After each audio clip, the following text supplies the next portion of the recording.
Olá, pessoal! Então, tudo bem? Como vocês estão? Vamos lá, então, agora nos aprofundarmos aí sobre o assunto que nós nos propomos a falar, né? Vamos aprofundar na questão de cada civilização e de como era a escravidão em cada uma dessas civilizações, tá? Porque, como nós vimos, todos os povos de algum modo, escravizaram semelhantes, né? É uma pergunta complicada, né? O porquê disso, né? É uma pergunta, talvez, assim, até sem resposta, né? Porque a gente escravizou semelhantes. Mas isso está registrado em todos os povos, todas as civilizações que existiram, por enquanto que se tem notícia, todas elas se valeram da escravidão, né? Todas elas escravizaram em algum momento o seu semelhante. Então, a gente vai voltar no tempo, vamos voltar numa civilização bem antiga, vamos começar, né, lá no início mesmo, né, de uma civilização, das primeiras civilizações que se tem registros, né, vamos começar aí pela civilização mesopotâmica e egípcia, né, que são as civilizações mais antigas que a gente tem registro escrito, que a gente tem como analisar essa escravidão e como aconteceu. Como eu já tinha dito, existiam diferentes tipos de escravidão. Então, nós vamos voltar lá atrás para começar a falar dessa escravidão e ver como ela iniciou, como era na antiguidade, porque muitas vezes a gente não tem certinho como, a gente não entende bem como aconteceu essa escravidão, por que foi diferente, e ela foi diferente nas diferentes civilizações que a humanidade percorreu aí. Então, vamos começar com a civilização mesopotâmica e depois a gente vai para a civilização egípcia, né? Nós vamos começar, né, com a escravidão, né, porque todos, como eu falei, voltar bem no tempo e esses registros que a gente tem vão se aprofundar em cada uma delas, né, dessas civilizações.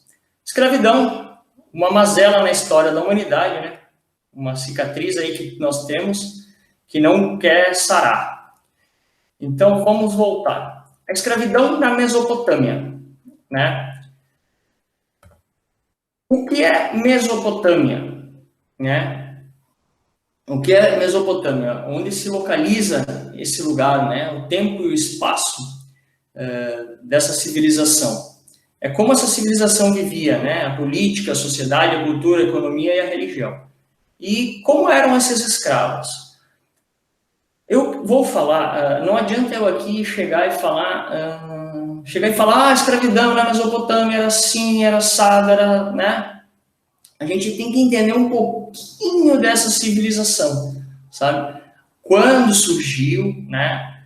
Onde ela ficava, onde ela se localizava, foram os primeiros povos que deixaram registros escritos. Ali iniciou a escrita, certo? Era uma escrita cuneiforme, ou seja, era uma escrita em forma de, eles talhavam, né, uma cunha, já diz o nome, uma cunha que talhava em pedra, né, e a gente tem registros disso. Depois vou mostrar uma imagem aí que mostra bem certinho a tal escrita cuneiforme, que é o primeiro registro de escrita da humanidade, que se tem notícia.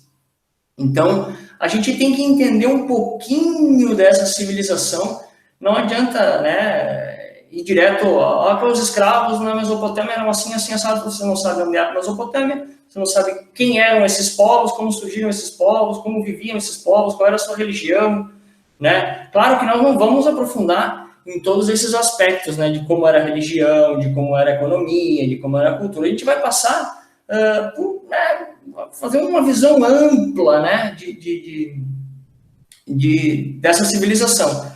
Não dá para abarcar toda essa civilização nisso, né? Nosso foco é os escravos. Então, a gente vai passar de uma maneira bem ampla. Se nós estudarmos como viviam cada cada período, né, foi dividido em períodos, né, e cada cidade, cada rei, cada deus, né, porque ela é uma religião politeísta na Mesopotâmia, né.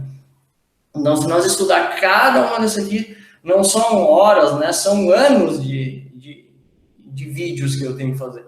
Então, nós vamos pegar uma visão ampla para nós entender um pouquinho como é que funcionava essa civilização, né? Então, assim, o que é a Mesopotâmia? Vamos lá. Mesopotâmia, ela significa terra ou região entre rios. Meso significa entre, né? E Potâmia, região ou terra, né? É uma localização entre rios. Que rios são esses? Bom, são dois importantes rios que fizeram essa civilização evoluir, se criar e se desenvolver e existir, né? Porque sem esses rios elas não existiriam. Tanto na Mesopotâmia, o rio Tigre e Eufrates, como no Egito, depois nós vamos ver, que é o rio Nilo, né? O rio Tigre e Eufrates, na Mesopotâmia, tiveram a mesma importância do que o rio Nilo para os egípcios, certo? Essa região era conhecida como Oriente Próximo, ou Próximo Oriente também, né? Tanto uma como outra se fala, né? Por que Oriente Próximo? Porque era uma questão de um Oriente, que não era aquele Oriente longínquo, né? Era aquele Oriente mais próximo da Europa, né? É aquela região ali que hoje é chamada de Oriente Médio, né? E naquela época foi denominada Próximo Oriente ou Oriente Próximo. Então não era a China lá longe, não. Era um Oriente entre, né, o Oriente mesmo e a Europa. Era aquele meio Oriente, né? O Oriente Médio. Então era aquela região. Nessa região se desenvolveram várias civilizações, vários povos, né? Vários povos. Entre eles, os mais conhecidos aí são os sumérios, os amoritas, os assírios, os caldeus. Depois existiram outros também, os hititas, né? Enfim, vários povos que habitavam essa região com cidades-estado também, nós vamos ver. Essa região hoje, né, é o atual Iraque. Iraque, parte do Irã, né? Essa região que a gente conhece como Oriente Médio. Vamos lá. Aí, mais ou menos, né, para a gente ter uma ideia da localização no mapa mundi aí, né? Ela é bem como eu falei aqui, né? Ela está no Oriente Médio, no Médio Oriente. Não é aqui, né? Não é aqui, que é o Oriente distante, né? Então, ela é próxima aqui da Europa, né? Então, por isso é chamado de Oriente, Próximo Oriente, porque é próximo, né? Então, ele engloba esse estudo do Egito também, né? Que ele era considerado Oriente Próximo, apesar de ele estar no continente africano, ele é chamado dessa civilização do Oriente Próximo. Agora, aqui, a gente aproximou o mapa, né? Para ver mais ou menos essa região, né? E nós denominamos Mesopotâmia, certo? Então, aqui nós podemos ver, ó, existiam várias cidades na Mesopotâmia, né? Várias cidades, depois eu vou explicar um pouquinho, assim, são cidades-estados, né? Então, conhecidas Assur, aqui a gente tem o Assur, Nínive, é muito importante, uma das primeiras bibliotecas do mundo foi feita em Nínive, né? Ur, uma cidade importante também aqui embaixo, Uruk, né? As primeiras, né? Enfim, aqui depois a gente tem, vocês podem notar que depois essa região aqui, depois é Jerusalém ali, que é a leste do Mediterrâneo aqui, muito importante, muitas batalhas entre um e outro povo aqui aconteceu, né? Então, aqui foram dominações de várias cidades e a gente pode ter uma noção que são várias cidades. Assim, a gente tem que só ter essa ideia de várias cidades-estados. Existiam vários impérios, a gente pode ver em vermelho o Império Sumério, né, que dominou por uma época, depois o Império Acádio, e assim foi, né? Foram dominando uma hora um, outra hora outro, dependendo do período, certo? Então, essa civilização mesopotâmica, elas eram baseadas em cidades-estados, certo? Essas cidades-estados eram independentes. A cidade-estado, ela tinha o seu governo, tinha o seu governante, a sua política, a sua administração, e ela era separada de outras cidades, né? Tinham muralhas, tinham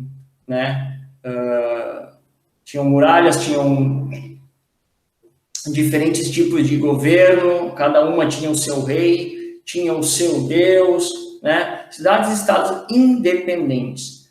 Porém, eram cidades-estados onde era a monarquia, bem diferente da cidade-estado clássica grega, certo? Onde tinham magistraturas eletivas, onde você era eleito o governante. Tá? Então, ali era a monarquia, eram reis que governavam. Tá? Então, ela se diferencia um pouquinho disso. História da Mesopotâmia é dividida em períodos. Nós estamos falando de civilizações lá nos primórdios, né, de praticamente 5.000 anos atrás, né, em torno de 5.000 anos atrás. Então, nós vamos falar de uma escravidão lá nos primórdios, né, 5.000 anos em que se tem registro, né. Então, vamos lá. Ela foi dividida em períodos, então nós vamos botar os anos mais ou menos para a gente ter uma noção de como é antiga essa civilização. E lá tinha escravidão, né? Vamos lá. Existiu o período Sumério Antigo. Período Sumério Antigo. Mais ou menos 2.500 anos antes de Cristo. Ou seja, nós somamos mais os 2.000 anos que nós temos, são 4.500 anos atrás. Certo? Os sumérios foram os primeiros que se tem registro de escrita. Então, ali, a história começa ali, porque ali se tem registro escrito desse povo, né? Esses sumérios foram os primeiros que deixaram algo escrito, algo registrado. Então, esses sumérios, eles ocupavam a parte sul da região mesopotâmica. Aquele mapinha lá na região sul, onde está Uruk, aquela região. Os sumérios ocupavam a parte da Baixa Mesopotâmia, né, conhecida como Baixa Mesopotâmia.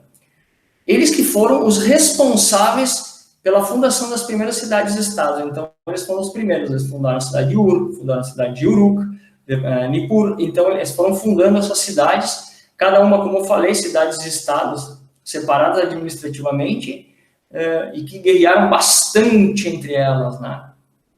Então, eles que foram, né, os primórdios, os primeiros a inventarem a escrita e os primeiros a criarem cidades, né? No começo da criação dessas cidades, o centro dessa cidade era o templo.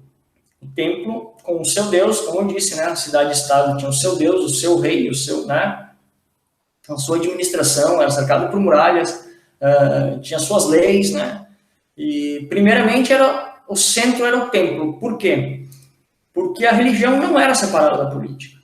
Os deuses governavam, né, na concepção desses povos. Então, eles governavam a partir dos reis que governavam essa cidade. Os reis eram encarnações dessas divindades, das divindades dessa cidade. Então, o centro era o templo, quando iniciou. Posteriormente, virou o palácio. Começaram a construir palácios, né, começaram a construir outras estruturas. Então, aí do templo passou para o palácio, né? Mas ainda tudo girava em torno desse rei, né? Desse rei que era o governante dessa cidade em específico, de cada uma dessas cidades que estavam ali, essas cidades-estados, né? Então, cada cidade-estado mesopotâmica, ela possuía 3 setores. A cidade, geralmente fortificadas, como eu falei, elas eram fortificadas por quê? Porque eles estavam constantemente entrando em conflito. Então, tinha que cercar para se proteger, né? Então, assim, essa cidade, a primeira cidade, né, foi Uruk. Uruk foi a primeira cidade que os sumérios eles fundaram, né? Eles fundaram essa primeira cidade, fortificaram ela. Então, é a primeira cidade que se tem notícia, né, na humanidade. Tinha, então, como eu disse, 3 setores: a cidade, enfim, a cidade, Uruk foi a primeira cidade, o subúrbio, que daí, né, abrangia residências, os campos onde os camponeses trabalhavam, os estábulos, etc., né? Então, todo o resto, né, era o outro setor. E o porto, onde era muito importante, né? Depois nós vamos ver que esses rios foram muito importantes para a economia desses povos, porque eles viviam dos rios, né? Então, o porto era importante para transportar os produtos e tal que eles produziam, né? Na agricultura e tudo mais. Mais ou menos aqui a gente tem uma ideia do que era a cidade-estado, né? Isso aqui é uma representação. Então, você pode ver, tem o rio, né? Tem o rio que corre aqui, né? Os portos. Aqui tem os templos, ó, aqui a gente pode ter um exemplo de um templo, ó, aqui. E os palácios, né? Palácios, templos, e ela era totalmente fortificada, você só conseguia atravessar mais ou menos por aqui, ó, que tem uma ligação. O resto era toda fortificada e rodeada pelos rios, né? Todas essas cidades-estados, normalmente, no rio Tigres e Eufrates, elas eram ali localizadas porque eles dependiam, né, dos rios, da água, dessa fonte né, que eles bebiam a água, eles faziam a colheita, eles plantavam, tudo dependia, porque sem água é uma região muito árida e não tinha como se desenvolver, por isso que ela se desenvolveu a partir desses rios, né? Como eu disse, ó, havia um deus para cada cidade tinha um deus que protegia essa cidade. Cada cidade, normalmente, o nome do deus era referente à cidade. Depois, algumas cidades adotaram deuses de outras cidades, enfim, mais ou menos por aí, né? O En, e depois foi chamado de Ensi, era o rei da sua cidade, tá? Então, como eu disse, quando começou lá nos Sumérios, o Ensi, ele era a autoridade máxima, ele era o detentor do poder político, do poder militar, do poder religioso. Essas coisas não se separavam, elas eram unificadas e personalizadas numa única pessoa, que era o rei. O rei era muito respeitado. Enquanto mais territórios ele conquistava, mais ainda, mais respeitado ainda ele era. Então, esse se denominava, na Mesopotâmia, de mais ou menos 2.500 anos antes de Cristo, em si, o rei da cidade, a autoridade máxima, tudo passava por ele, né? Mas, obviamente, que sozinho ele não conseguia governar toda a cidade. Então, ele era auxiliado por um conselho de anciãos, né? As pessoas mais velhas da comunidade, da cidade, auxiliavam esse rei na administração dessa cidade, tá? Então, uma coisa que é importante destacar é que para esses povos, né, a realeza era vista como uma forma natural de governo. O que quer dizer isso aí? A realeza, você nascia predestinado a ser um rei, a ser um governante. E como falei ali, que o rei era a autoridade máxima, né? Ele era detentor de todos os poderes. Isso era muito, muito natural para eles. O rei tinha esse poder vindo dos céus, vindo dos deuses, né? Como a gente vai ver aqui, ó, o nome Lista Real Suméria. O que é a Lista Real Suméria?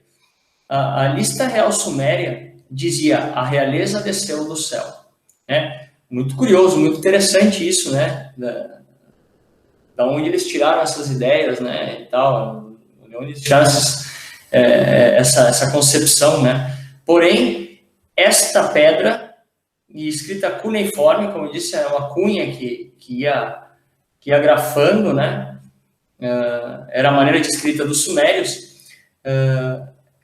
Aqui tem uma lista de todos os reis, né, sumérios registrados nesta pedra, nesta lista, né? Então, ou seja, eles eram tão importantes que eles ficaram registrados na história. Então, eles acreditavam que esse Deus, esse rei, ele era, o poder desse rei veio dos céus, veio, né, um poder que era natural. Ele nasceu predestinado a ser um rei, a ser um governante com todos esses poderes, né? Esses poderes que emanavam dos deuses, que diziam que era o respeito, né, para governar, para toda a administração dessas cidades, né? Esse poder era um poder sagrado, né? Eles tinham essa concepção que a gente tem hoje.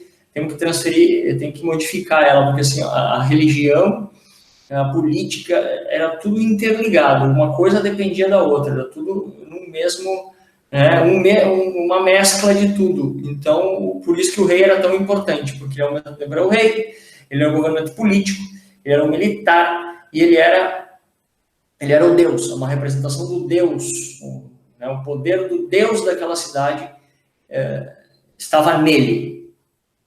Beleza? Então, aí nós temos a lista real suméria, que diz que realiza a descer do céu, e que está todos os nomes de todos os reis sumérios, né, que passaram por essa civilização. Depois do período sumério antigo, né, que nós falamos, que era mais ou menos 2.500 anos atrás, veio o período acadiano, né, do povo acadiano, 2340 a.C., certo? Esses acadianos, eles dominaram toda a parte sul da Mesopotâmia, né, a Baixa Mesopotâmia, que a gente tinha visto naquele mapinha que estava em vermelho ali. Eles dominaram toda aquela parte sul e expandiram um pouco também seus territórios, né? Um dos principais reis do período acadiano foi Sargão I, certo? Por que ele foi importante? Porque o Sargão I foi responsável pela formação do primeiro estado centralizado da Mesopotâmia. Como eu tinha dito, né, eram cidades-estados independentes, cada uma com o seu rei, com o seu governo, com o seu Deus, com a sua administração. E Sargão, como ele dominou aquela área, ele acabou centralizando nele. Então, ele abrangeu várias cidades e centralizou o poder nele, né?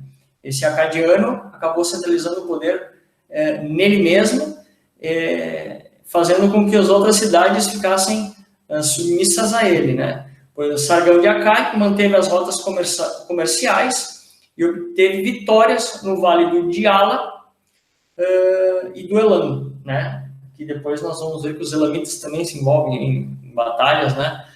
Mas, enfim, ele dominou aquela região e ele centralizou o poder, né? Então, nesse período acadiano, se caracteriza por essa centralização de poder no rei Sargão I. Ó, a gente vê aqui, ó, Elam, né? Elam, Acádia, né? Uruk, a primeira cidade, né? Então, ele centralizou todo o poder, ele abrangeu todas essas cidades aqui, ó, e abrangeu o poder nele, né? Em Acádia, que era por aqui.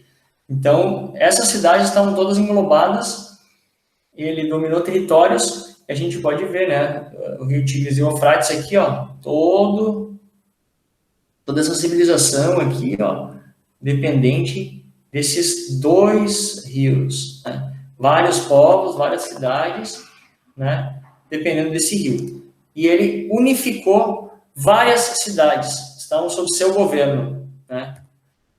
Aqui, ó, nosso amigo Sargão I é uma representação em pedra desse governante, né, que está estampada nas ruínas aí da Mesopotâmia, né?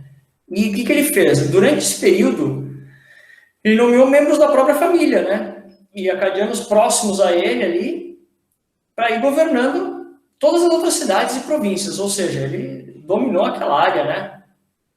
Ele dominou aquela área, botando pessoas da sua confiança para governar as outras cidades, as outras províncias, e assim ele foi expandindo territórios e foi dominando esses outros povos. Porém, em 1154, teve fim esse período acadiano, porque os gútios invadiram essa civilização, né? Então, os gútios eram um povo mais ou menos que vieram do leste da Mesopotâmia, eles vieram invadindo, eles acabaram por terminar com o período acadiano. Então, os gútios dominaram essa região também. Porém, os gútios, depois, mais tarde, né, foram expulsos pelo Ensi. Ensi era o rei da cidade de Uruk, outra cidade, certo? Então, não era mais a cidade de Acádia, mas esse rei, esse Ensi de Uruk, ficou revoltado que estava sendo dominado e tal, então ele foi e expulsou os gútios. Esse rei de Uruk expulsou os gútios, e aí começou o período neo-sumério. Em 2120, mais ou menos, né, inicia esse período neo-sumério, certo? Aí foi denominado, esse período neo-sumério foi chamado de Terceira Dinastia de Ur, que era uma das cidades que eu mostrei para vocês aí, né? Nós vimos, né? A Terceira Dinastia de Ur, né? Era uma das cidades, uma das cidades que faziam parte da Mesopotâmia. O que aconteceu nesse período neo-sumério? Ali pelo ano 2120 a.C., mais ou menos. Aí houve uma fusão entre os sumérios, os antigos sumérios, os sumérios que começaram a civilização, e esses acadianos que por um período dominaram, né? E depois os sumérios dominaram de novo. Enfim, houve uma fusão desses dois povos, dessas duas civilizações, os sumérios e os acadianos, né?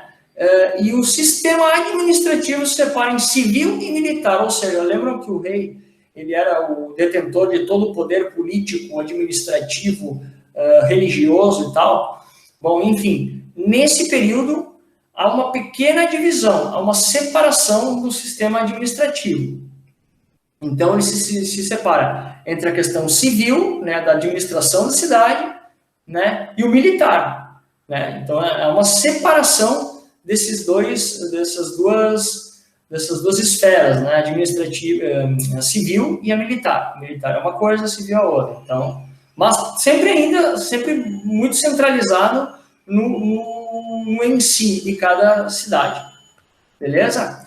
Então, assim, ó, como eu falei, em Melano, lá, outra cidade que eu destaquei lá, houve várias guerras nesse período, houve várias guerras contra os elamitas,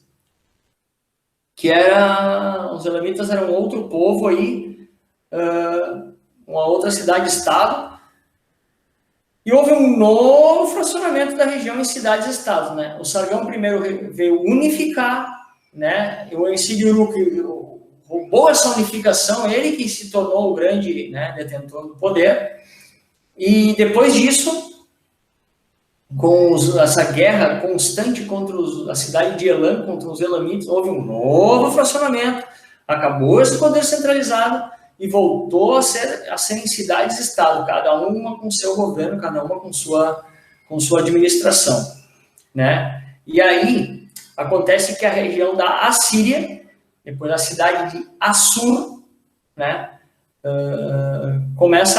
essa cidade-estado Assur começa a conquistar, certo?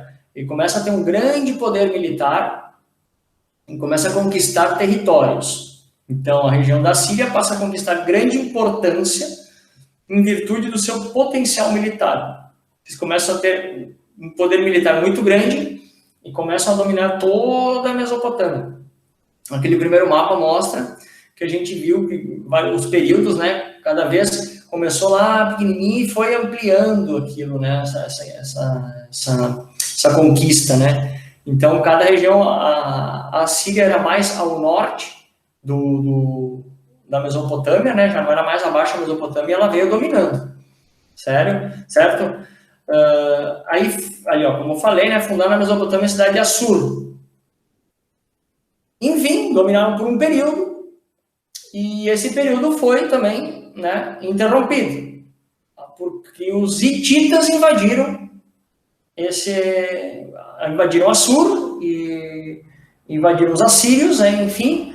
Os hititas eram um povo ali mais ou menos que veio lá do norte, lá da região da Turquia, mais ou menos. Esse povo era daquela região, já não era um povo que fazia parte da Mesopotâmia em si, mas eles vieram invadindo, eles vieram conquistando, né, conquistando territórios, conquistando cidades, e aí eles acabaram, por um tempo, né, interrompendo esse domínio dos assírios e invadiram a Mesopotâmia. Aí inicia-se o período Paleo-Babilônico, que é mais ou menos em torno do ano de 1900 a.C., certo? O que se caracteriza por esse período Paleo-Babilônico? Os hititas estavam invadindo, eles vieram lá da Turquia, no norte, né? Vieram descendo, invadindo toda a Mesopotâmia, e os reis de Larsa, Mari e Babilônia, de um lado, se unem para lutar contra os reis de Exuna, Elam e Assur, né?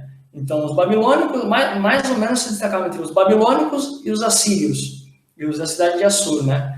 Eles fizeram tríplice alianças, né? 3 cidades contra 3 cidades. Porém, os primeiros venceram, né? A disputa entre esses reis aí de Larsa, Mari e Babilônia ganharam dos outros reis de Exuna, Elam e Assur. Então, os elamitas e os assírios foram derrotados, os babilônicos começam a ganhar importância nessa região da Mesopotâmia, né? Eles vencem. Porém, né, Hammurabi era o rei da Babilônia, acaba subjugando seus aliados. Ele luta ao lado dos outros, das outras cidades, essas cidades que se aliam a ele, e depois ele domina essas cidades que se aliaram a ele, né? E aí ele começa a primeira dominação babilônica na região, certo? Hammurabi foi um rei muito importante na Mesopotâmia. Por quê? Ele conquistou toda a Baixa Mesopotâmia e o Vale do Diyala, certo? Vamos destacar um pouco o Hammurabi, porque quando nós falamos da escravidão propriamente, que é o nosso assunto, né? Ele foi muito importante.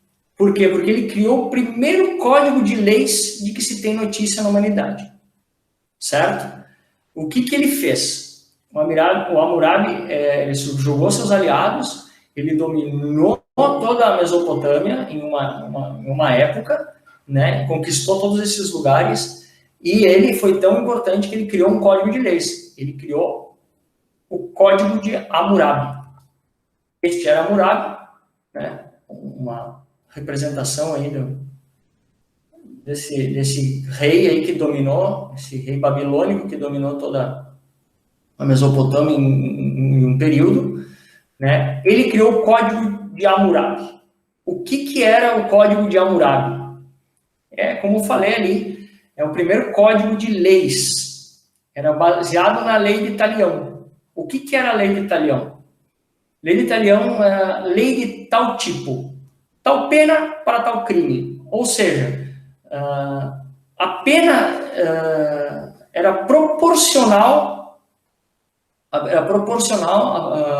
ao crime cometido, certo? Quem nunca ouviu falar de olho por olho, dente por dente, né? Ele foi o que criou essa primeira... Na verdade, ele não criou a lei, ele criou o Código de Hammurabi. A lei, ela já existia, porém, era uma lei oral. As pessoas diziam, aquele homem roubou, aquele homem matou, então vamos matar ele. Ele roubou, vamos cortar a mão dele. Então, assim, era muito oral. O que o Hammurabi, a partir do momento que ele governou a Mesopotâmia, fez? Não, peraí, vamos parar de falação e vamos registrar isso, né? Então, o que ele fez? Ele criou o Código de Hammurabi. Ele criou as leis e ele escreveu essas leis. Ele deixou registrado essas leis. Essas leis estão até hoje registradas numa pedra, certo? Ela está registrada na pedra, no Código de Hammurabi. É uma pedra também com escrita cuneiforme, toda talhada, né, com a cunha ali, toda talhada, e ela está preservada até hoje, e essas leis foram transcritas, né, inclusive tem ela em português também, né, já foi traduzida e tal. Depois eu dou o site onde tem essas leis, toda ela, são 282 artigos, se não me engano, todos dessa lei. Então, pense a importância nessa época de uma lei escrita. Foi o primeiro código de leis da humanidade, né, escrito. Né? A gente tem, sempre se fala, olho por olho, dente por dente e tal, a gente sabe de onde surgiu? Bom, surgiu do Código de Hammurabi, a lei de Italião. Foi ele que criou esse código e transcreveu esses códigos e deixou registrado, tem ele registrado até hoje. Aqui é o Código de Hammurabi, então a gente pode ver que ele está no museu, né? Está no museu. Essa pedra tem toda a legislação da Mesopotâmia na época de Hammurabi. Ou seja, toda e qualquer infração, qualquer ato contra essa lei era punida, né? Aquela história, olho por olho, dente por dente. Isso aqui é uma representação da pedra mais próxima, né? Essa parte aqui, ela tá, você vê, tudo cuneiforme, né? Toda talhada essa pedra. Então nós temos esse registro até hoje preservado e foi transcrito, né? Esse código, muito importante para os mesopotâmicos naquela época. Ele revolucionou com isso, né? Pode ter ideia que era tudo oral e ele transcreveu e deixou registrado, tão bem registrado que a gente tem ele guardadinho aí ainda, né? O Hammurabi também, ele criou uma estrutura de Estado bem mais complexa do que era. Como era tudo, antigamente, naquela época, era tudo centralizado no rei, né? Ele criou uma estrutura de Estado um pouco diferente, né? Ele criou ele separou, né, os Purhum, que era uma assembleia de homens livres com opiniões, né, que podiam falar e tal, né, nessas assembleias. O conselho de anciãos, que os anciãos que sempre ajudaram, né, o rei, o governante, que é o Shibutum, esse conselho que ajudava na administração da cidade. O Shakanaton, que era representante do rei, ele era vamos dizer, o braço direito do rei, né? Ele que informava sobre os problemas da cidade, ele que informava sobre os problemas para se resolver, o que estava faltando aqui, o que estava faltando ali. E ele que trazia, ele era um viajante, ele viajava pelas cidades, e ele que levava ao rei as informações, né? E o coletor de impostos, né? Você pode ver que foi criada uma estrutura que anteriormente não existia. Ele revolucionou a Mesopotâmia. Realmente, o Hammurabi revolucionou a Mesopotâmia.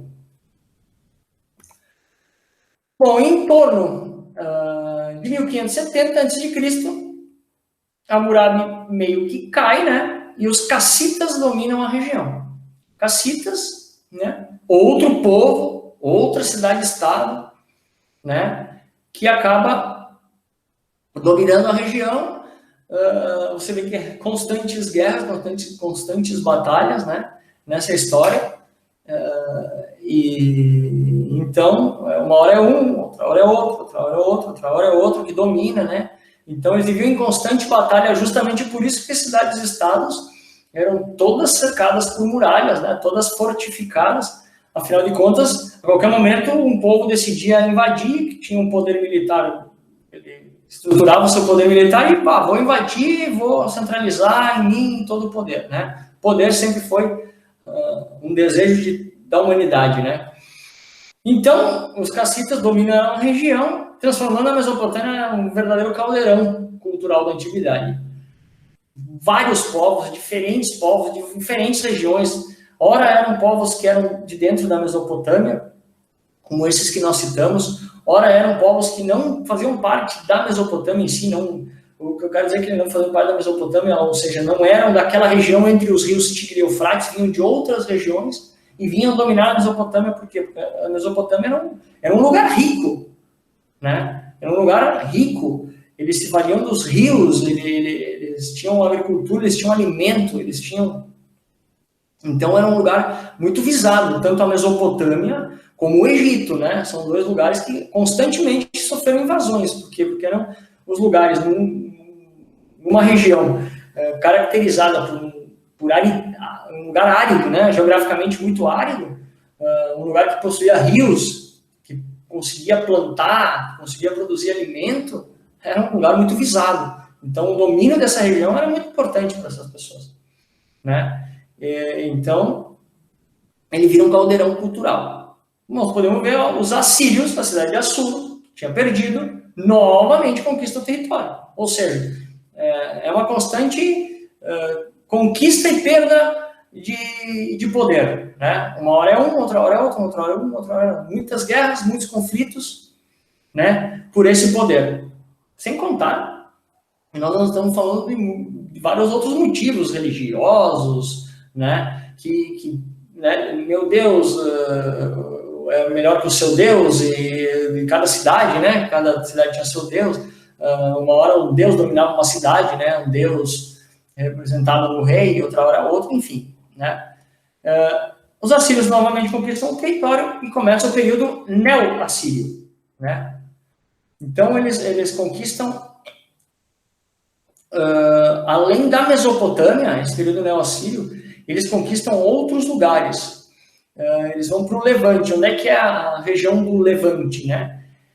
É a região do leste do Mediterrâneo. É a Síria, Israel, Palestina, Líbano, aquela região que não faz parte da Mesopotâmia, não é aquela terra entre rios, mas que está próxima, né?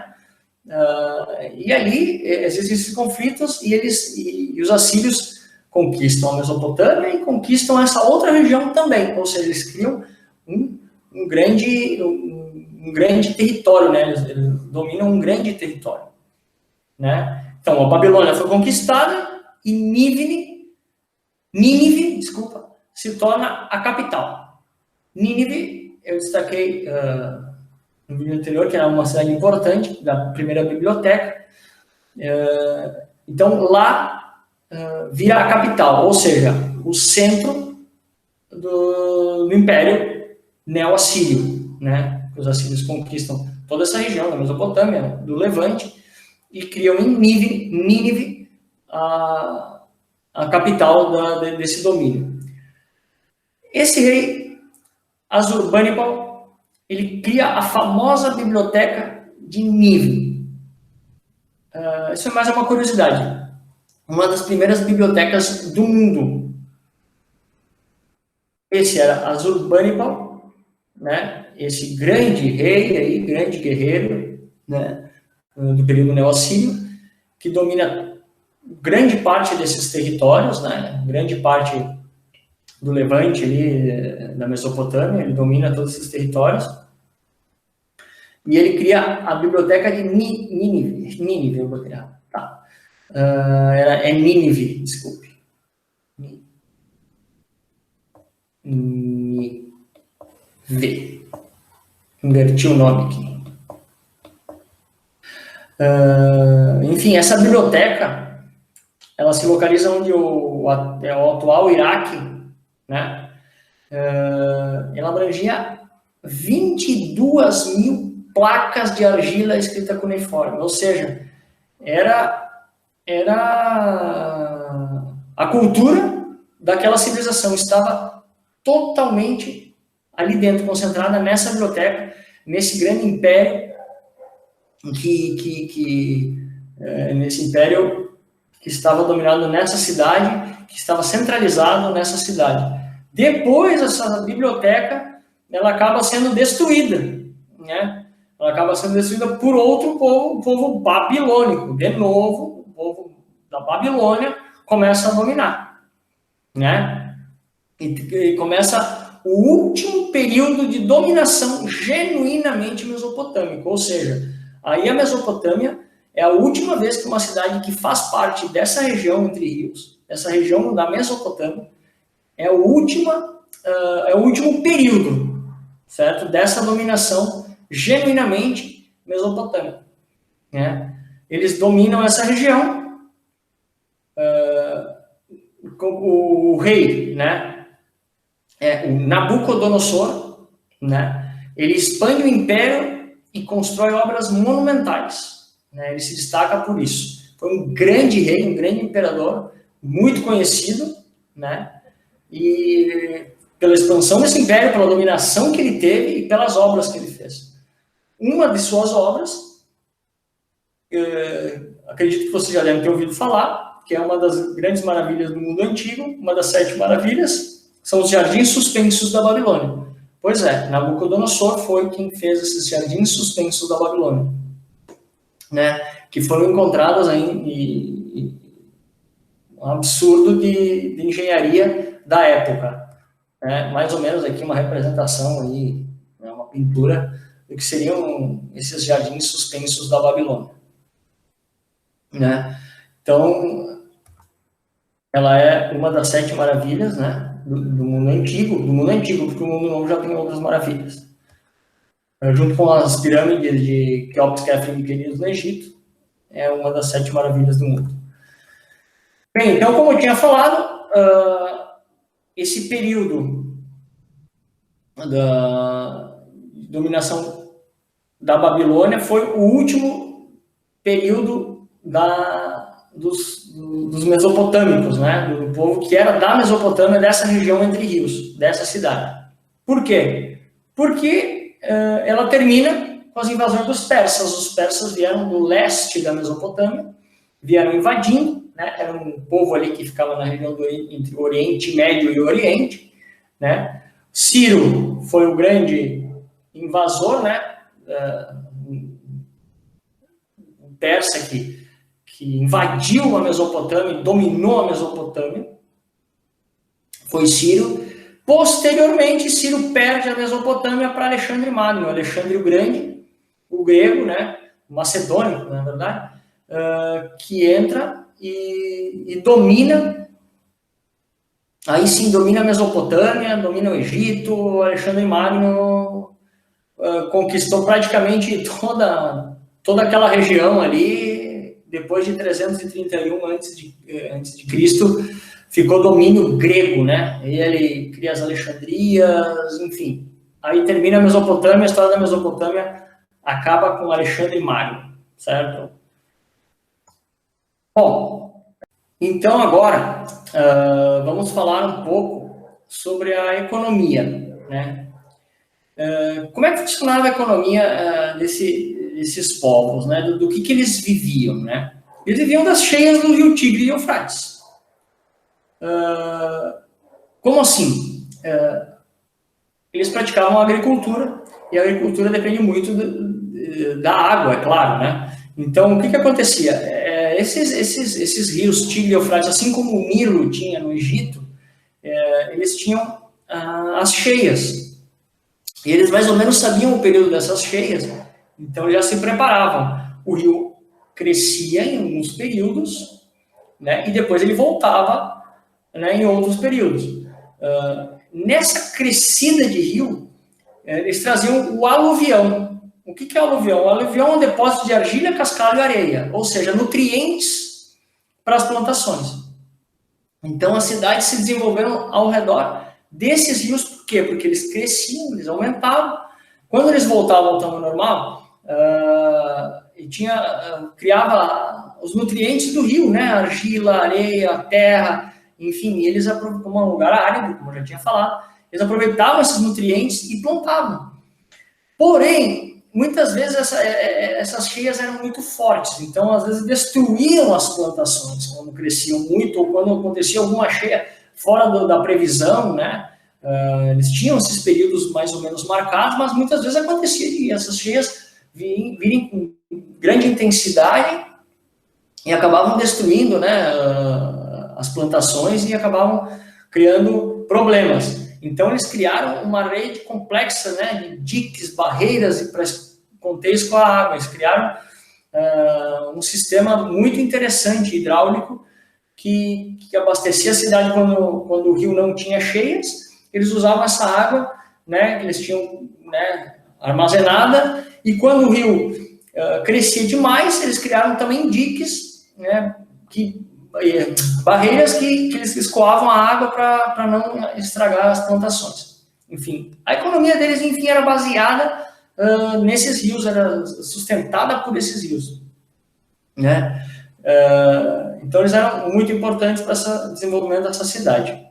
Era uma agricultura intensiva, né? Basicamente agricultura, vários produtos, cevada, trigo, enfim, junto com a pecuária, eles criavam animais também, né, para ajudar no arado, para alimento, enfim, era uma agricultura junto com a pecuária. Além disso, eles criavam, né, se valiam de artesanato, escultura, ourivesaria, ourivesaria é o trabalho com pedras preciosas e principalmente com ouro e prata. Né? Carpintaria, alfaiataria, bom, enfim, eles tinham uma variedade de funções. Né? A economia era protomonetária, ou seja, não tinham moeda cunhada.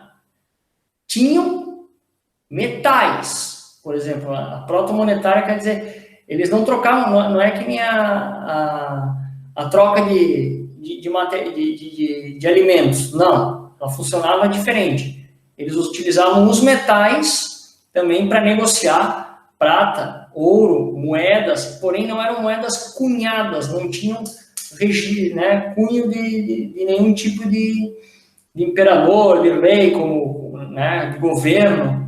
Não, eles usavam os lingotes do ouro, lingotes de prata para negociar. Eles usavam como moeda de troca os metais, mas ela não era uma moeda cunhada, né? Não tinha um registro de moeda. É isso que é a economia protomonetária, né? E as propriedades, enfim, a propriedade privada, né? Ela se dividia em três, praticamente. As extensas terras reais, os reis mandavam praticamente tudo, né? As extensas terras reais. Tinha o domínio dos templos, né? Que eram os sacerdotes, que também dominavam muito dessas terras, né? E as propriedades privadas pequenas, né, mas numerosas, né? Mais ou menos as propriedades privadas eram praticamente de subsistência.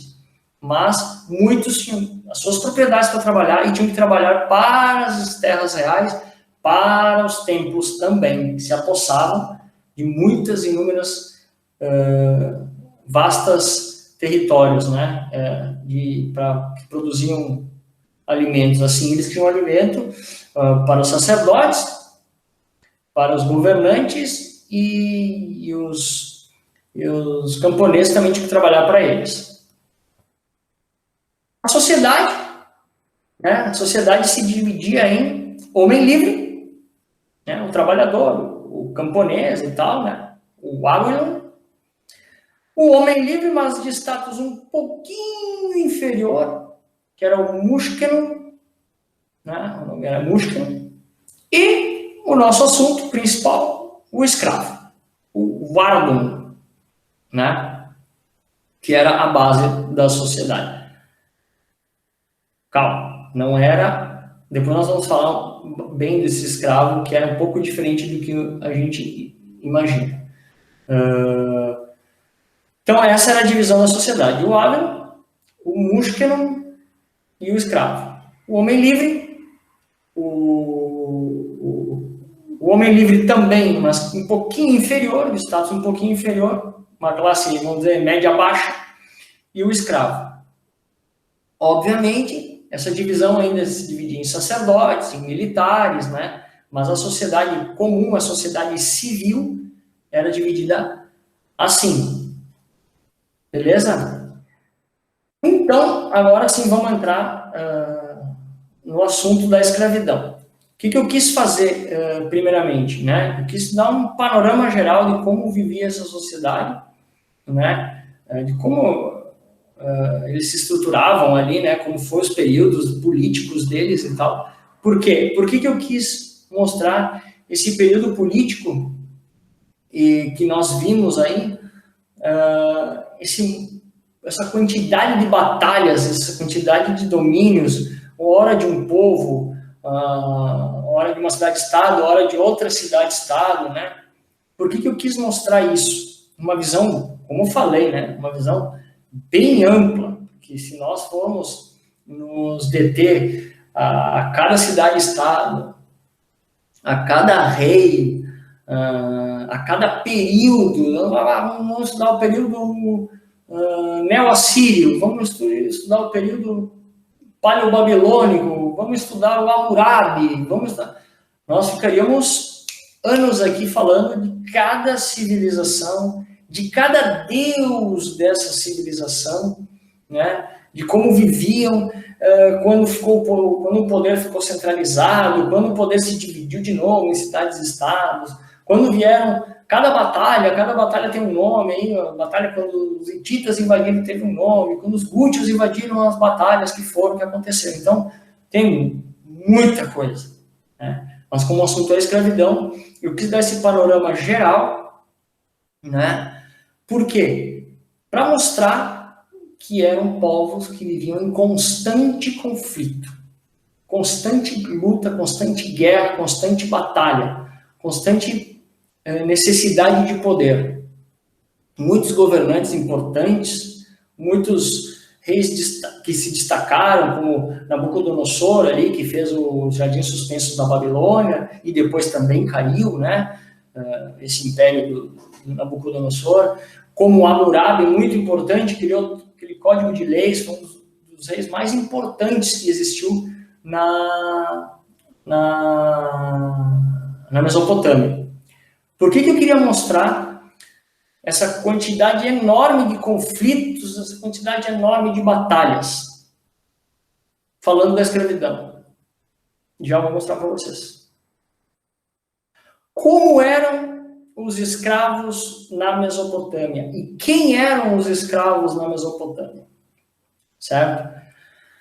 Os escravos na Mesopotâmia, nós temos aquela ideia de escravidão do Brasil, né? Aquela ideia de escravidão onde os africanos, né? Os negros africanos estão trazidos para trabalhar aqui, né? Num regime de escravidão, são trazidos de forma forçada da África, e eles trabalhavam aqui, postos aqui para trabalhar nos canaviais, nos cafezais, né? Nas plantações de algodão, enfim, uma escravidão que a gente tem como a base da sociedade brasileira, né, que foi feita a partir da escravidão, né, eles eram o braço da sociedade, eles eram a mão de obra da sociedade, eles trabalhavam, a economia da sociedade, se tirasse os escravos da sociedade, a sociedade, não só na brasileira, como na América toda, né, se tirasse os escravos da sociedade, a sociedade ruiria, porque eles eram a base dessa sociedade, eles eram a mão de obra dessa sociedade, eles faziam tudo nessa sociedade, todo o trabalho braçal era a partir deles, certo? Foram tirados do lugar de origem, trazidos para cá para trabalhar na escravidão, uma escravidão que, por exemplo, maus tratos, com violência e tudo mais. Não é a mesma escravidão que nós temos na Mesopotâmia, certo? Vamos desconstruir isso. A escravidão na Mesopotâmia era bem diferente da escravidão que foi feita na América, que foi feita no Brasil. Primeiro porque não importava a cor da pele. Independente da cor da pele, você se tornava escravo. Não tinha essa questão racial na escravidão da Mesopotâmia, como aconteceu nas Américas, que o o negro africano foi considerado inferior pelo europeu e trazido para cá para trabalhar nos canaviais e nas plantações. Isso não aconteceu. A cor da pele não importava para ser escravo, certo? Como você se tornava escravo na Mesopotâmia? Você era prisioneiro de guerra, né? Quando esses povos que estavam em constante conflito dominavam outros povos, dominavam outras cidades e estados e os matavam quem tinha que matar, e quem sobrevivia e se não queria ser subjugado acabava virando prisioneiro de guerra e acabava virando escravo. Então, escravos, prisioneiros de guerra, primeiro, não importando a cor da pele, não importando a questão racial. Condenações judiciárias, certo? As condenações judiciárias, você estava com dívidas e você era condenado e aí você virava escravo de uma pessoa. Eu tinha uma dívida com uma pessoa, eu não conseguia pagar essa dívida, eu me tornava escravo dessa pessoa. Tá? Diferente da escravidão que nós temos em mente, que nós temos essa concepção de escravidão que aconteceu aqui nas Américas, né? Que a gente tem por base ela, né? Que foi que a gente viveu e que é recente, pouco mais de 100 anos aí que nós abolimos, né? Essa escravidão era diferente, são outras questões, certo? Então, a utilização desses escravos, como eu falei, eles não eram a base, né? A base da sociedade, não constituíam a base das relações de produção. Se tirasse esses escravos da sociedade, a sociedade continuaria, entendeu? Ao contrário aqui da América, se tirasse os escravos, a sociedade ruiria, porque eles querem uma mão de obra. Lá não. Normalmente a utilização dos escravos era em serviços domésticos, né? Domésticos, cada um comprava um escravo aqui para trabalhar, ou o cara estava com alguma dívida, né? Para pagar essa dívida ele trabalhava para ti. Em serviços domésticos e artesanato, certo? Normalmente era isso. Como eu falei, eram poucos escravos, não era a base da sociedade, não constituiam a base das relações de produção dessa sociedade, né? É um status diferente de escravo, diferente do que a gente está acostumado, diferente do que a gente vivenciou aqui nas Américas e aqui no Brasil, né? E um destaque muito importante que eu queria deixar claro aqui, na Mesopotâmia, né? Diferente de qualquer outra civilização, que o que destaca os escravos da Mesopotâmia é isso aqui, ó. Possuíam direitos jurídicos. Bem diferente do que acontecia aqui na América, né? O que é esse possuíam direitos jurídicos? Lembram da lei de Hammurabi, o Código de Hammurabi? Pois é, o Código de Hammurabi protegia de maneira muito pequenininha também, né?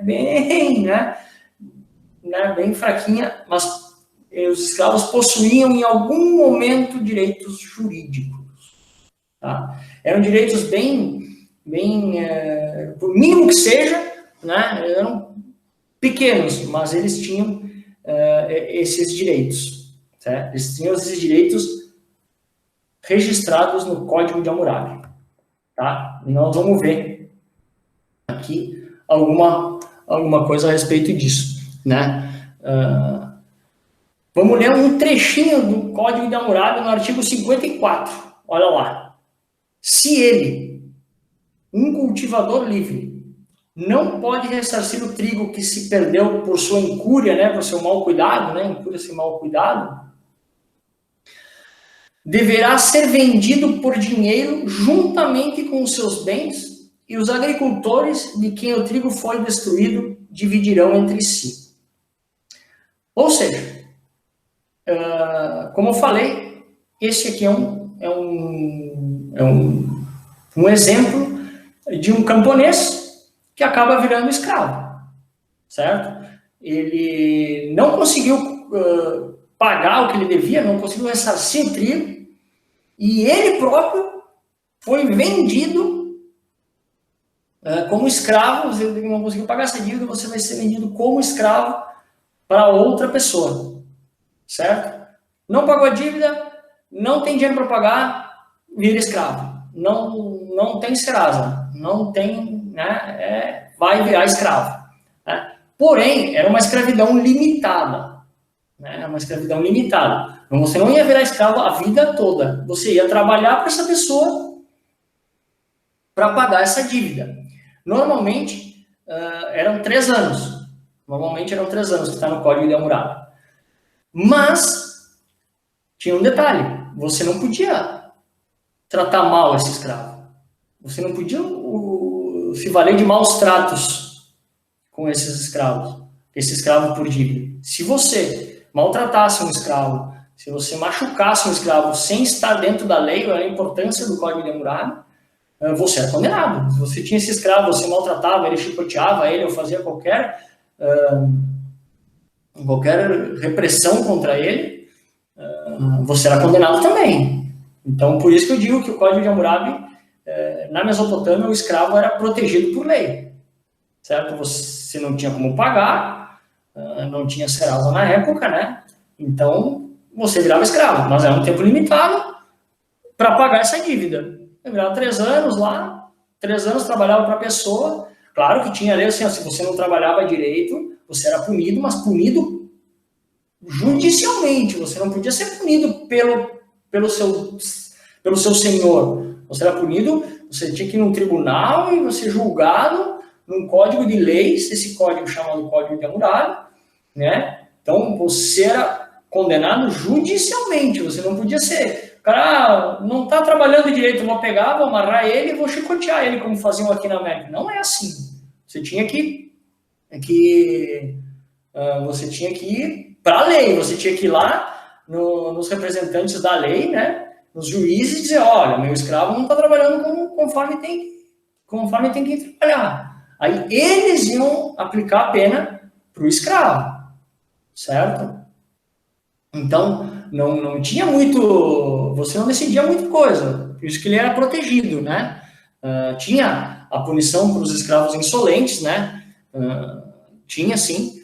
Muitas vezes, se um escravo agredisse um senhor, agredisse alguém, uma pessoa comum, por exemplo, se agredir, olha só como é que o escravo também era protegido pela lei. Se você agredisse alguém, se um escravo, uma pessoa comum, um livre, um segundo, naquele lá, agredisse alguém, sem razão, sem motivo nenhum, né, poderia até ser cortada a mão dessa pessoa, né, pela agressão, sem motivo, né.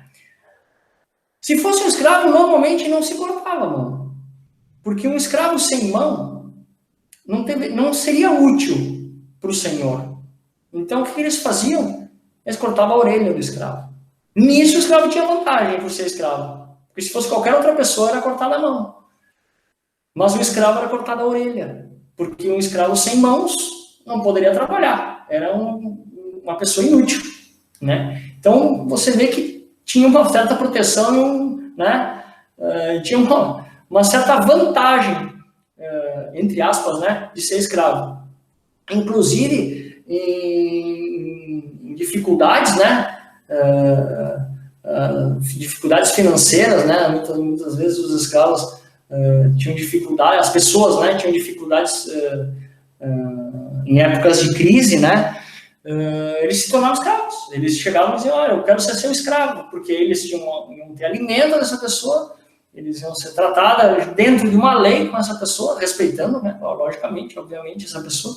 Então, muitas vezes, as pessoas queriam ser escravas porque, sendo sozinhas, não conseguiam se sustentar, porque tinha muitas crises, como eu falei, às vezes os diques alagavam as colheitas, não tinha alimento para as pessoas, né?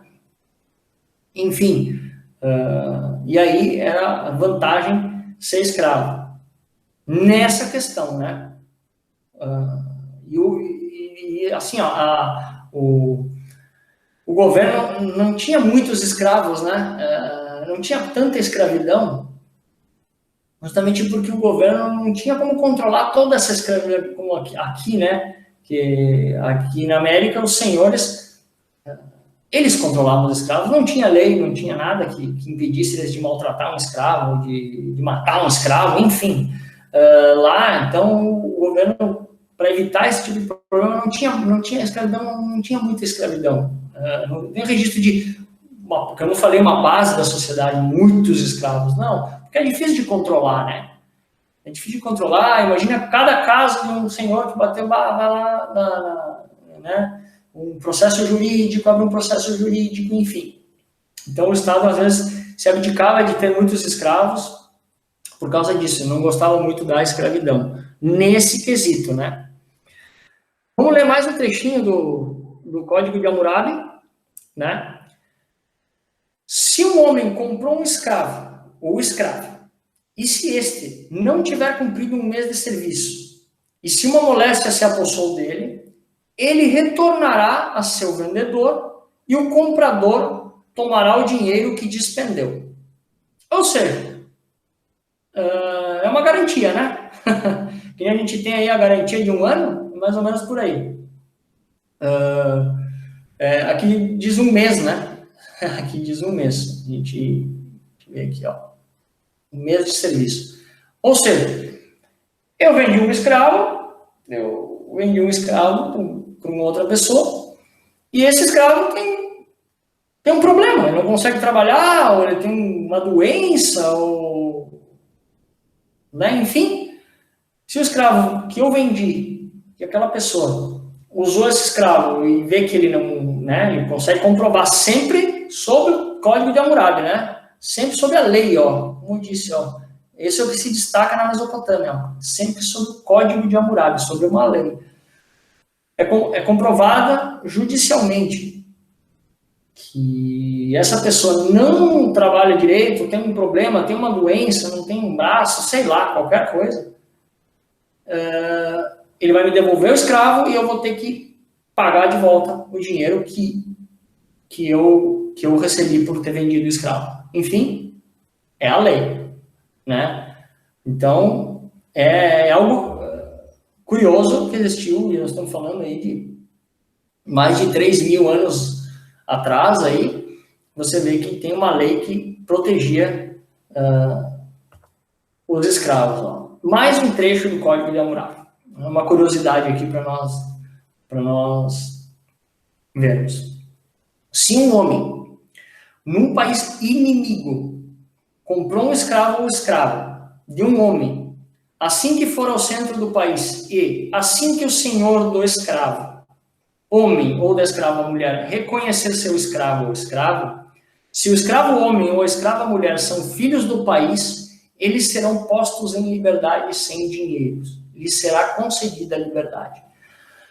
O que quer dizer esse trecho?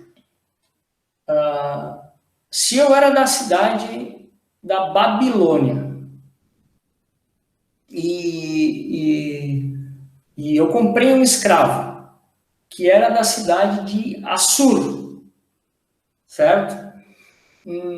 Quando eu for a essa cidade de Assur, se um dia eu for a essa cidade de Assur com o meu escravo, né? E esse escravo disser que é natural dessa cidade, né? Alguém reconhecer esse escravo, qualquer pessoa, o senhor antigo que reconhecer esse escravo, disser, olha, esse escravo foi meu escravo, ele era aqui da cidade de Assur. Esse escravo tem que ser libertado. Esse escravo é libertado.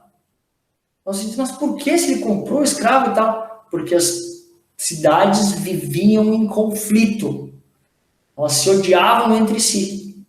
Então, se o escravo chegava aí na cidade e ele conseguia comprovar que ele era daquela cidade, que ele era natural daquela cidade, ele deveria ser posto em liberdade. Olha a vantagem desse escravo, né? A gente não tinha essa concepção. Enfim, ele diz, olha, eu sou dessa cidade, o homem tinha que liberar esse escravo, né? Botar ele em liberdade, ele não era mais escravo de ninguém, era um homem livre, se ele fosse dessa cidade. Mas e se ele mentisse? Né? Se ele mentisse, vamos supor, aquele mercador que foi até a Babilônia, saiu da Babilônia, foi até Assur, e um senhor de Assur disse, esse cara queria meu escravo, e ele comprovar que aquele escravo foi dele e ele era de Assur, ele ia ser posto em liberdade. Mas, se é de outro lugar, né, o comprador vai declarar diante do Deus dele, né, o dinheiro que gastou, e o senhor que disse que aquele escravo era dele, vai comprar de novo o escravo dele, né? Vamos supor, eu sou da Babilônia, vou a Assur e digo, e o comprador de Assur diz, esse escravo era meu, esse escravo que está aqui era meu, mas ele não é de Assur, ele é de outra cidade, certo? Eu que comprei esse escravo digo, olha, eu paguei tanto por esse escravo, eu declaro diante do Deus, eu paguei tanto por esse escravo. Não pode mentir, que a gente tem uma concepção, mas mentir diante de um Deus requer punições severas, né? Enfim, ele diz, eu paguei tanto. Aquele senhor de Assur que disse que o escravo era dele, paga esse tanto e pega o escravo para ele, né? É o que diz aqui. Depois eu vou ler bem direitinho. Mas se o escravo diz, né? Por exemplo, o escravo que diz, tu não és meu senhor, né? Que aquele senhor de Assur lá mentiu, não era o senhor dele. Se o senhor provar que ele era sim o escravo, terá o direito de cortar-lhe a orelha por desacato. É o que diz aqui, ó. Nós vimos anteriormente aqui, se eles eram da mesma cidade, eles eram postos em liberdade, e se eles são filhos de outro país, o comprador declarará diante de Deus o dinheiro despendido, e o senhor do escravo dará o dinheiro que este despendeu, e este tornará a comprar o seu escravo, como eu expliquei, né? Mas se o escravo diz ao seu senhor, tu não és meu senhor, né? O senhor vai convencer o escravo, vai provar que ele era, e por essa audácia do escravo, ele cortará a orelha, não a mão, né? Porque senão ele não poderia trabalhar. Corta a orelha. Código de Hammurabi. Mais uma curiosidade aqui do Código de Hammurabi. Se alguém toma uma mulher e essa não lhe dá filhos, e ele pensa em tomar uma concubina, aqui concubina, no Código de Hammurabi, não está bem claro se é escravo ou servo. A diferença é que o servo, ele serve, mas ele tem um pagamento. O escravo não tem pagamento. Fica vago no Código de Hammurabi, pelo que eu pesquisei, essa parte de concubina. Se ele toma uma concubina e a leva para sua casa, esta concubina não deverá ser igual à esposa. Não deve ter a mesma comparação, né? O status da esposa é diferente. Porém, se alguém toma uma esposa e essa esposa dá ao marido uma serva por mulher e essa lhe dá filhos, né? Porque se a mulher, por exemplo, não pode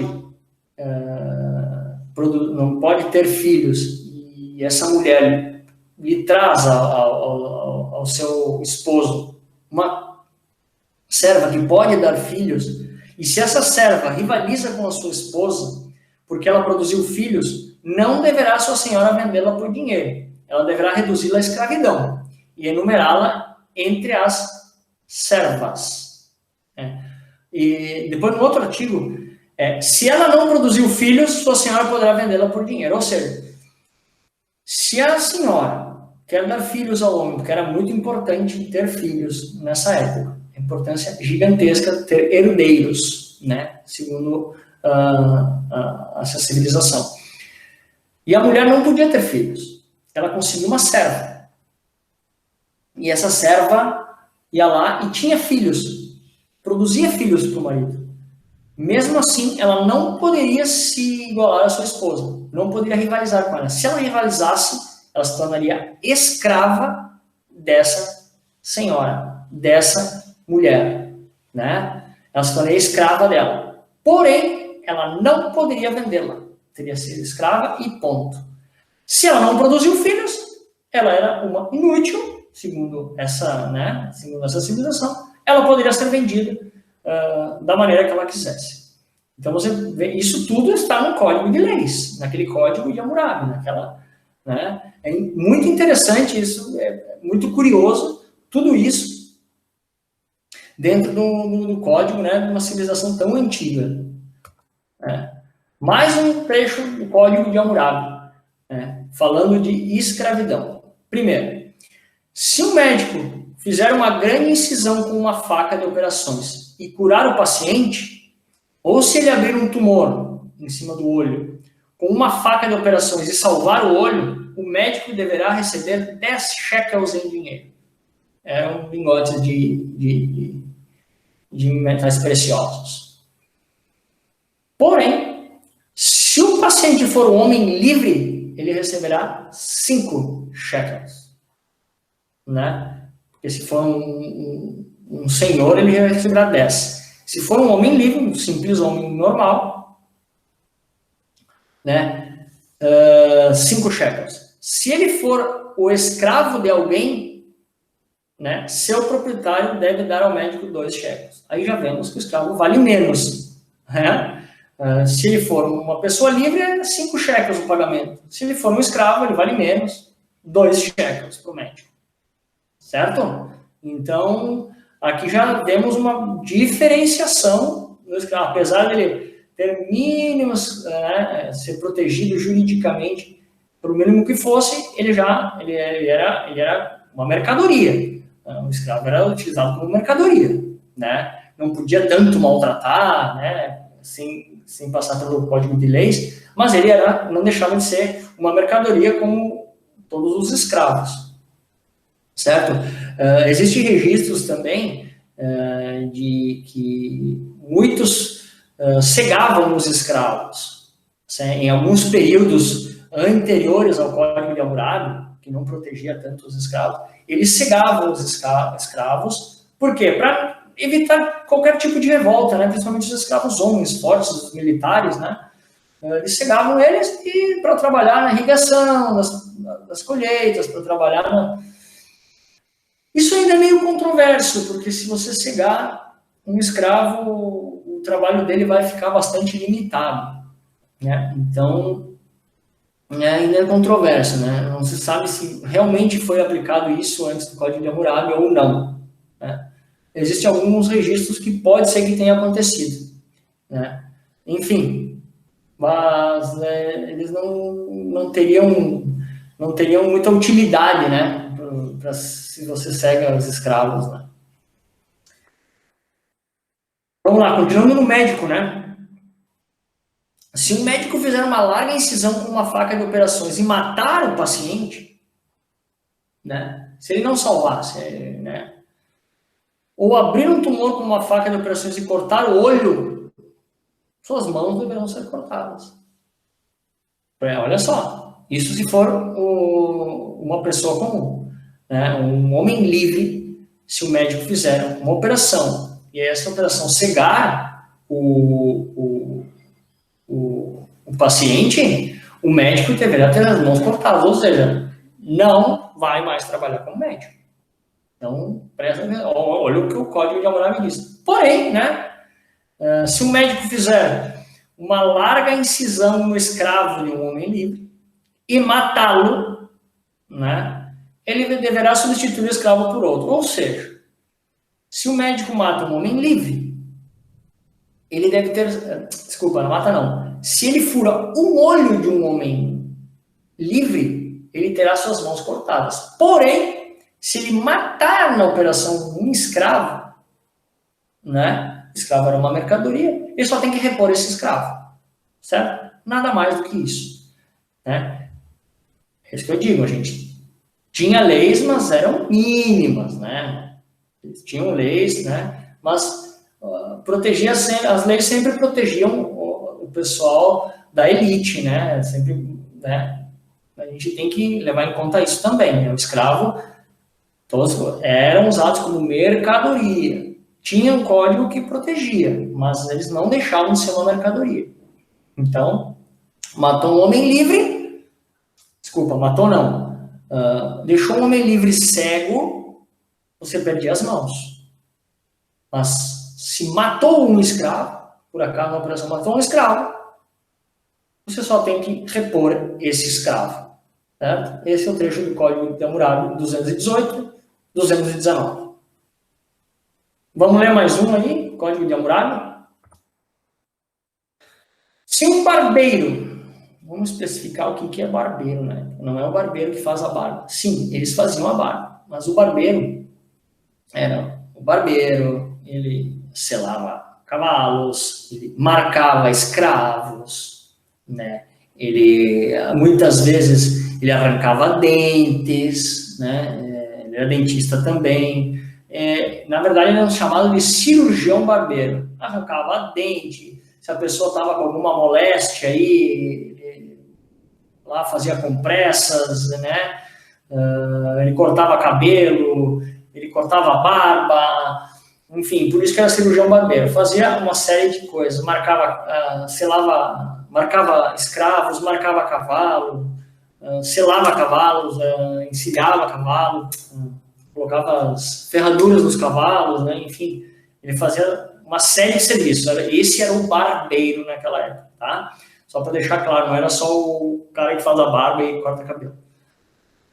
Um barbeiro, sem conhecimento de seu dono, cortar o sinal de um escravo. Cortar o sinal de um escravo, assim, ó, é tirar a marca desse escravo. Se esse escravo era de outra pessoa, e ele tirasse essa marca desse escravo, esse escravo poderia ser um homem livre. Se ele tirasse essa marca desse escravo, né, cortar o sinal de um escravo, sem o conhecimento do seu dono, né, cortar o sinal de escravo num escravo que não seja para ser vendido, as mãos desse barbeiro deverão ser decepadas, né? Se ele tirar a marca desse escravo, sem que o dono desse escravo saiba disso, ele terá as mãos decepadas. Mas, se alguém enganar um barbeiro e fazê-lo marcar um escravo que não está à venda, com o sinal de escravo seu, né, o próprio, né, este alguém deverá ser condenado à morte e enterrado na sua casa. O barbeiro deverá jurar: eu não fiz esta ação de propósito, para ser eximido de culpa. Eu trouxer um escravo, de qualquer que seja, de outra pessoa, ser um barbeiro, marcar esse escravo para mim, né, eu vou ser condenado à morte, porque é roubo. Eu roubei um escravo, eu menti para o Deus da cidade, dizendo que esse escravo era meu, o barbeiro marcou esse escravo para mim, certo? Porém, esse escravo não era meu, esse escravo era de outra pessoa que foi roubado. Eu vou ser condenado à morte, pelo Código de Hammurabi, pelo Código de Leis. Eu vou ser condenado à morte e o barbeiro terá que jurar que não sabia o que estava fazendo para se eximir de culpa. Senão, como diz anteriormente, terá as mãos decepadas. Veja que os escravos aparecem muito no Código de Hammurabi. Muito. Né? Mais um trecho do Código de Hammurabi. Se um construtor construir uma casa para outrem e completá-la, ele deverá receber 2 shekels em dinheiro por cada sar de superfície, cada andar da casa. Então, ele recebe 2 shekels por cada andar da casa. Beleza. Se o construtor construir uma casa para outro e não fizer bem feita, e se a casa cair e matar o seu dono, então o construtor deverá ser condenado à morte. É olho por olho, dente por dente, né? Construir uma casa. Essa casa foi mal construída. Essa casa caiu e matou o dono dessa casa, você tem que ser condenado à morte. Né? Construiu mal feito, matou o dono, condenado à morte. E se for o filho do dono? Se morrer o filho do dono da casa, o filho do construtor deverá ser condenado à morte. Né? Olho por olho, dente por dente, a lei do talião, transcrita por Hammurabi. Né? Morreu o filho do dono, vai morrer o teu filho também. Coitado do filho que não tinha culpa nenhuma do negócio e vai morrer. Se pegarem ele, vai morrer. O Código de Hammurabi era olho por olho, dente por dente. Mas, se morrer um escravo do proprietário, o que acontece? O construtor deverá pagar por esse escravo ao dono da casa, da mesma forma que o médico. Né? O médico fez a cirurgia, matou o escravo, é só repor o escravo. É como se fosse uma mercadoria. Quebrou a cadeira, devolve a cadeira. tá? Caiu a casa, matou um escravo, devolve um escravo. Não acontece nada além disso. Mas, se matar o dono da casa, você morre. Se matar o filho do dono da casa, o seu filho, o filho do consultor, morre. Então, existe, né, como a gente pode ver, essas diferenciações das escravidões, né? É muito importante destacar isso. Existia um código que protegia os escravos, mas, né, até ali. Mais um trechinho do Código de Hammurabi que fala dos escravos, né? Se um escravo do Estado ou um escravo de um homem livre, né? Escravo do Estado é porque existiam escravos que eram do governo, eram escravos dos reis, que trabalhavam para os reis, certo? Só para deixar claro. Se um escravo do Estado ou um escravo de um homem livre casar com a filha de um homem livre, né? Um escravo casa com a filha de um homem livre e nascerem filhos, o dono do escravo não terá o direito de escravizar os filhos e as filhas dele. Se o escravo casar com a filha de um homem livre, de um homem que não é escravo, e esse escravo tem um dono, os filhos desse escravo não serão escravizados, porque ele fez filho de uma pessoa que era livre. Os filhos já nascem livres. Ponto. Código de Hammurabi. Você não tem direito sobre essas crianças. Apenas tem direito se os dois forem escravos. Se eu tiver um escravo ou uma escrava, os filhos dos escravos são meus escravos também. Mas se for um homem livre ou uma mulher livre, não tem. Não tem direito sobre esses filhos. Tá? Bom, o Código de Hammurabi, aqui eu destaquei algumas das passagens, eu destaquei as principais que falavam sobre a escravidão, que é o nosso assunto. Né? Nosso assunto é a escravidão, então é importante destacar o assunto da escravidão. O Código de Hammurabi, ele tem 282 artigos, tá? Ele tem 282 artigos. Naquela pedra lá, está lá escrito, foi transcrito, traduzido, enfim. Esse site que está aqui, esse site tem todo o Código de Hammurabi, tem os 282 artigos. Se por curiosidade vocês quiserem ler, é só entrar aí, que tem todos os 282 artigos que falam do Código de Hammurabi. Claro, eu destaquei aqueles que falavam da escravidão, que é o nosso assunto. Mas tem de tudo, né? Se a pessoa matar alguém, vai ser condenada à morte. Se a pessoa roubar, é cortada das mãos. Se a pessoa, por um acaso, agredir outra pessoa, também é cortada das mãos. Se eu furar o olho de alguém, vai ser furado o meu olho, por isso que é olho dentro do dente. Se eu agredir uma pessoa e quebrar os dentes dela, vão ser quebrados os meus dentes. E quem decidiu isso? Isso estava escrito no Código Judiciário, é um código de leis, e isso foi feito lá pelo rei Hammurabi, tá? Então, foi feito há muitos anos atrás e incluía esses escravos, né? É importante destacar, né, que os escravos, eles tinham esse direito, mínimos que fossem, mas é a grande importância da escravidão na Mesopotâmia, certo? Que eu achei muito interessante na escravidão que abrange a humanidade, a escravidão na Mesopotâmia tem esse destaque, tem essa diferenciação, correto?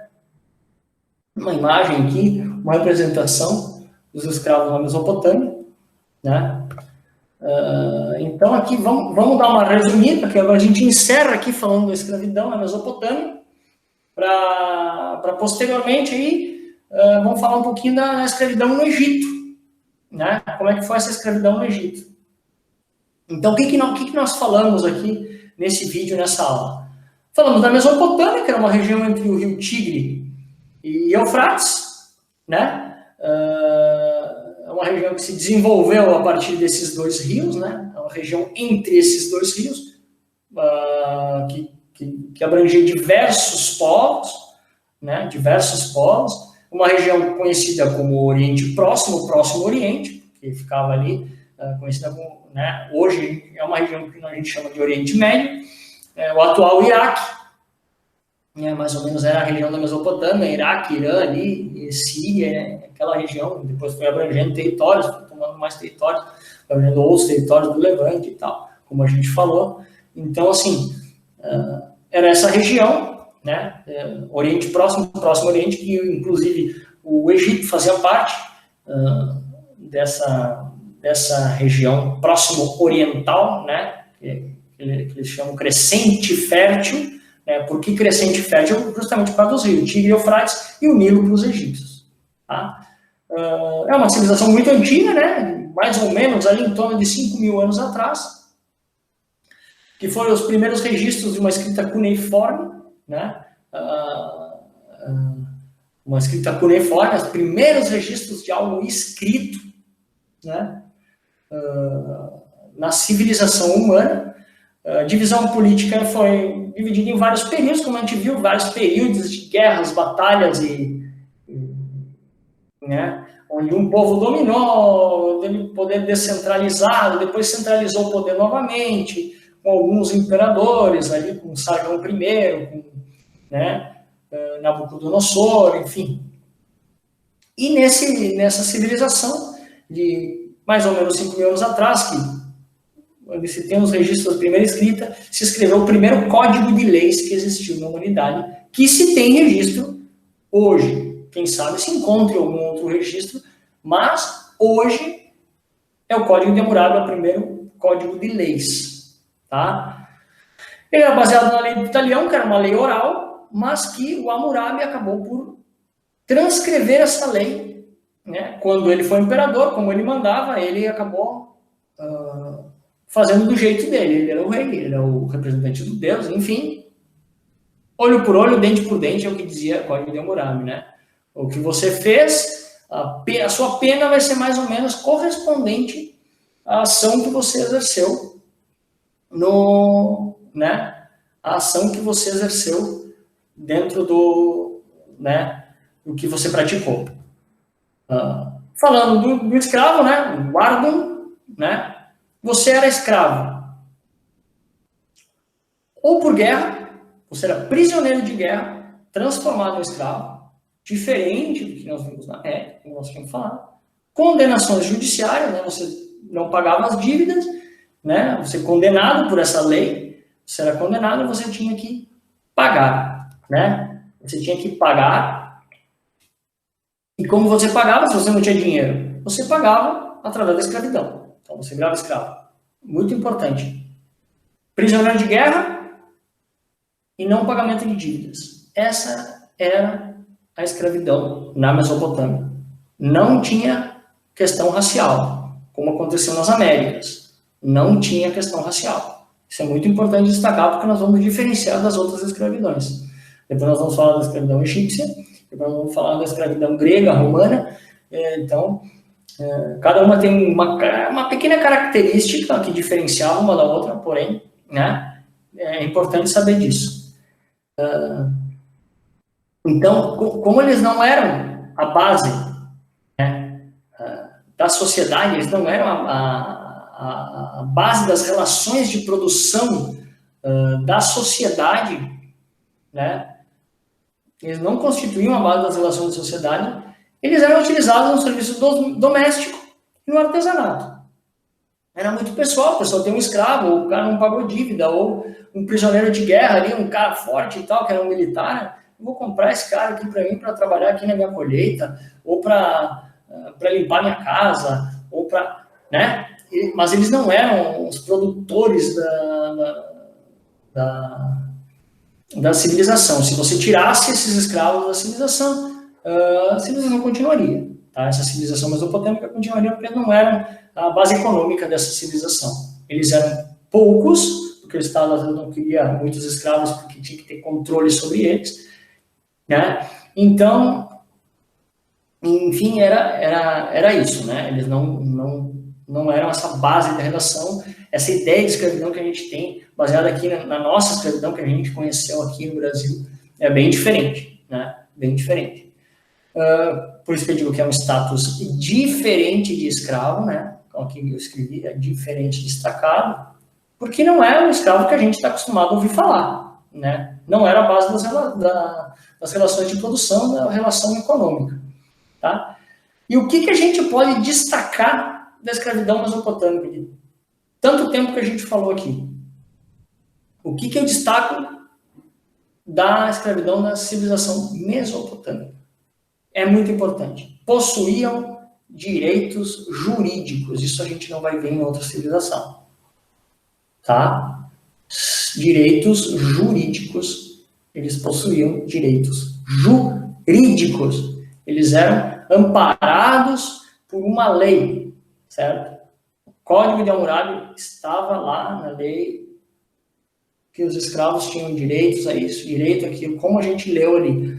Mínimos, mínimos, porque eles também eram usados como mercadorias, eles também passavam por maus tratos, sim, passavam por maus tratos, não vamos dizer. Porém, eles eram protegidos. Se você agredia demais um escravo, você ia ser condenado. Se você matasse um escravo sem razão nenhuma, você ia ser condenado. Então, eles tinham, mínimo que fosse, eles tinham uma proteção. Né? Tinha um tempo de escravidão, como se você não tinha dívidas e tal, você tinha um tempo para ser escravo da pessoa, você pagava essa dívida, conforme a dívida, né? Você pagava um tempo de trabalho e depois você era livre de novo. Né? O Código de Hammurabi, né, protegia muito isso, sabe? Não era o senhor do escravo que fazia as leis, existia uma lei. Tá? Então, isso é o destaque da escravidão na Mesopotâmia. Os escravos possuíam direitos jurídicos. É muito importante, porque em outras civilizações não vemos isso. Certo, pessoal? Então, agora, chegamos ao fim aqui do nosso vídeo sobre a escravidão na Mesopotâmia. Espero que vocês tenham gostado. Espero que vocês tenham gostado dessa minha aula aí. Espero que vocês tenham gostado dessa escravidão que eu falei, dessa escravidão da Mesopotâmia, né? Que eu achei muito interessante quando eu pesquisei, justamente porque eu tinha essa concepção da escravidão aqui do Brasil, né? Que os escravos eram maltratados, eram mortos, eram chicoteados, né? Sem ninguém proteger eles, sem ninguém defender eles, quem faziam as leis deles eram os próprios senhores. Nesse caso, eu achei muito curioso, né? Que há quase 5.000 anos atrás, eles tinham uma lei que protegia os escravos. Por mínimo que fosse, mas protegia os escravos. Bom, pessoal, espero que vocês tenham gostado dessa nossa primeira apresentação aí, né, da escravidão da Mesopotâmia. Né? O próximo assunto vai ser a escravidão no Egito, tá? Que também é mais ou menos na mesma época da Mesopotâmia, uma região que também faz parte do Oriente Próximo, também é o crescente fértil, né? Dependia muito dos rios, né? Do rio Nilo, né? A Mesopotâmia, Tigre e Eufrates, e o Egito do Nilo. Então, eles têm as características muito parecidas, tá? Viviam numa mesma região, inclusive entraram em conflito também, tá? Então, o próximo vídeo nós vamos falar sobre a escravidão no Egito, e espero que tenham gostado da escravidão na Mesopotâmia. Depois nós vamos fazer uns parâmetros aí de diferença entre um e outro e tal. Tá, gente? Então, obrigado por enquanto, e até o próximo vídeo.